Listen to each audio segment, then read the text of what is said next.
Hi, I was actually planning on doing a video with my friend, but he didn't get to stay the night. But I'm going to tell you guys my coming out story. I came out about a year ago. I'm 15 right now.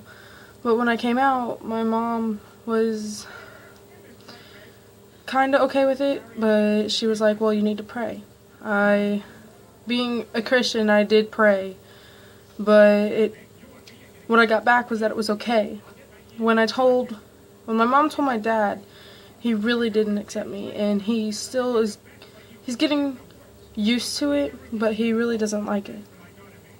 He used to treat me different when he first found out, and I just learned to stick through it, to that he's going to treat me the same way he did 6 months ago. And it was kind of hard at first, but it got easier, especially with the love and support from my best friend. My grandma told me she loved me no matter what, and it's stuff like that that really counts. And I've been told by other people, well, I would have died if my dad would have stopped loving me. And it really, your parents don't ever stop loving you. And you might think that. But what I found out through my experience is that you can't blame your parents for acting weird, especially if you guys are Christian. They are not used to it. They're way older. We're a whole different generation. And I really want this video to help people, because when I did find out I was gay on my own, I self-harmed. And it hurt a lot. It hurt to know that my family wouldn't accept me.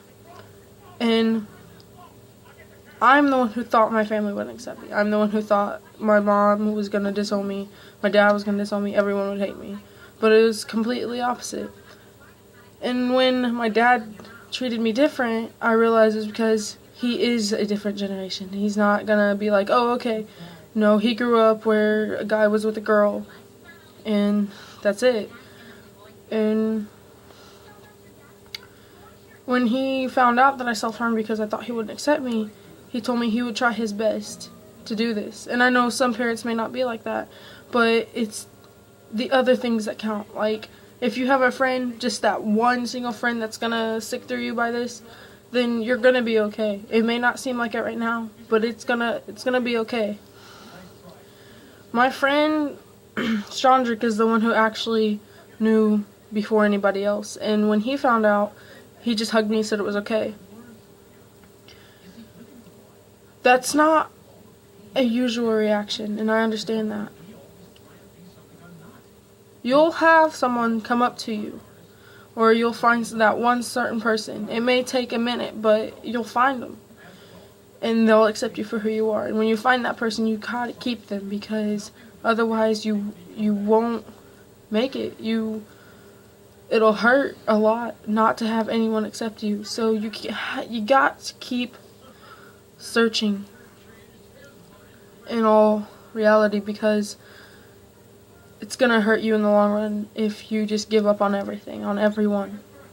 Especially if you just assume that they're not going to accept you. Like when I told my friend that I was gay, he sat there and said, Savannah, why didn't you tell me this before? And I told him straight up it was because I thought he wouldn't accept it. He got mad at me because he's my best friend, and he was like, why wouldn't I accept you for that?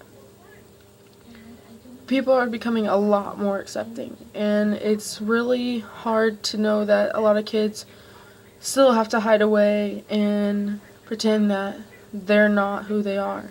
And it hurt me a lot when I did it. I still have the scars to say, hey, I was like this for a while. And I'm not ashamed of my scars, but I'm not proud that I did it.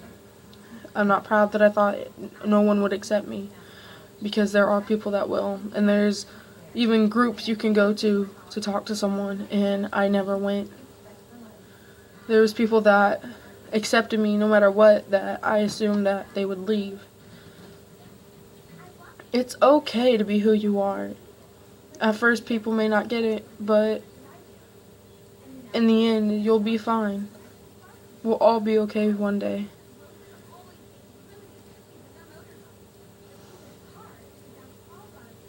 Don't think you're not loved just because you are who you are.